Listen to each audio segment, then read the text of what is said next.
حمزہ ناصر official Islamic channel کو like subscribe کریں۔ تو پہلا حق قرآن مجید کا اس پر ایمان لانا ہے، اور اس کے تقاضوں سمیت ایمان لانے سے دنیا آخرت کی برکتیں نصیب ہوتی ہیں، اور قرآن مجید کے ساتھ جو باطنی تعلق ہے جب وہ مضبوط ہوتا ہے تو پھر اس کے صلے میں قرب الہی کی دولت نصیب ہوتی ہے۔ جب اس کے ساتھ تیقن پیدا ہو جاتا ہے، یہ تیقن ہی من میں روشنیاں پیدا کر دیتا ہے۔ دوسرا حق اس کتاب کا یہ ہے کہ اس کو صحت لفظی کے ساتھ تلاوت کیا جائے۔ قرآن مجید کی تلاوت من کے روگ مٹاتی ہے، من کے میل گوا دیتی ہے، اندر کی ستھرائی کا سامان ہوتا ہے۔ اقبال کہتا ہے تو نہ دانی کہ سوزے کراتے تو دیگر گوں کر تقدیر عمر را۔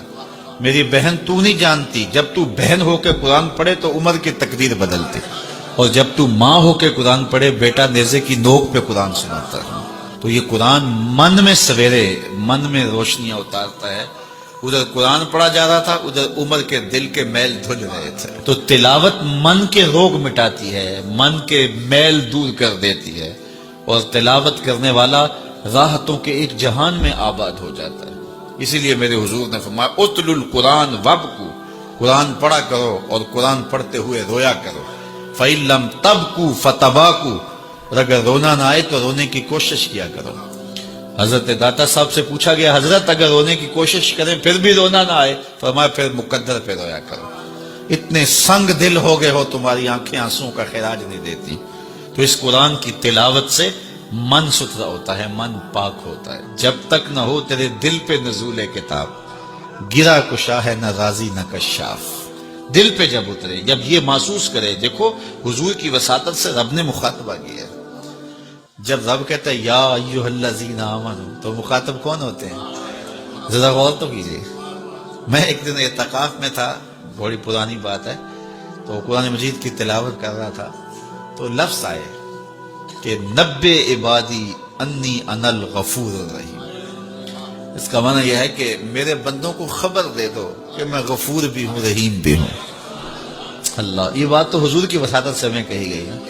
تو یقین جانے ایسا نشہ طاری ہوا، میں وہ لمحے نہیں بھول سکتا۔ تو میں بڑا ضبط کرنے کی کوشش کی لیکن مجھ سے ضبط نہیں ہو رہا تھا، اور پھر مجبور ہو کے میں اٹھا اور ایک ایک حجرہ اعتکاف میں گیا، اور سب کو جا کے میں نے کہا یہ رب کا کلام سنو۔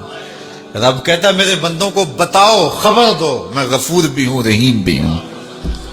تو یہ قرآن کی تلاوت کے مزے ہوتے ہیں۔ تیسرا حق قرآن مجید کا ہمارے ذمے، اس کو مفاہیم و مطالب کے ساتھ سمجھنے کی کوشش کرنا کہ یہ قرآن ہمیں کیا کہہ رہا ہے۔ وہ کبھی تلاوت ہو رہی ہوتی ہے اور پڑھنے والا پڑھ رہا ہے کونوا قردۃ خاسئین، لوگ کہتے ہیں سبحان اللہ، جبکہ وہ کیا کہہ رہا ہے، چونکہ سمجھ نہیں ہے کہ کہاں کیا جا رہا ہے۔ تو اس کو سمجھیں کہ یہ کتاب ہمیں کیا کہہ رہی ہے، اور اس کا میسج ہمارے نام کیا ہے۔ حضور کی وساطت سے ہمارے نام یہ رب کا پیغام ہے۔ آپ کے نام کوئی کسی امبیسی سے خط آئے اور وہ آپ کی زبان میں نہ ہو، اور آپ اس زبان کو جانتے نہ ہو، تو کیا اس کو چوم کے رکھ دیں گے، یا اتنی دیر تک مطمئن نہیں ہوں گے جب تک اس کے مندرجات معلوم نہیں کر دیں گے؟ آپ کہیں گے کوئی خیر کی خبر ہے، کوئی دکھ کی خبر ہے، کیا بات ہے، میں اس کو دیکھنا چاہتا ہوں کہ مجھے انہوں نے لکھا ہے تو کیا لکھا ہے، میرے نام پیغام کیا ہے۔ تو جس زبان کو آپ نہیں جانتے وہ خط آپ کے نام آتا ہے، تو اتنی دیر تک آپ مطمئن نہیں ہوتے جب تک آپ اس کو جو ہے وہ ایسے شخص کے پاس نہیں لے جاتے جو اس زبان سے آشنا ہوتا ہے۔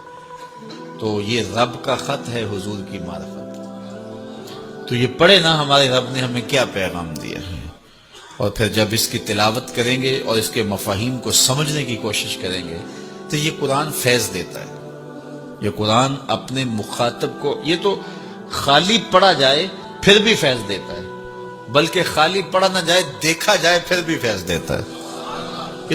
اس کو دیکھ بھی لیا جائے، اس کے سننے سے فیض ملتا ہے، اس کے پڑھنے سے فیض ملتا ہے، اس کے دیکھنے سے فیض ملتا ہے، اس کے سمجھنے سے فیض ملتا ہے، اس کا درس دینے سے فیض ملتا ہے، اس کا درس لینے سے فیض ملتا ہے۔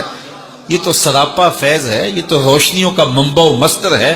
اس کتاب سے جڑنے والا دارین کی سعادتیں پاتا ہے۔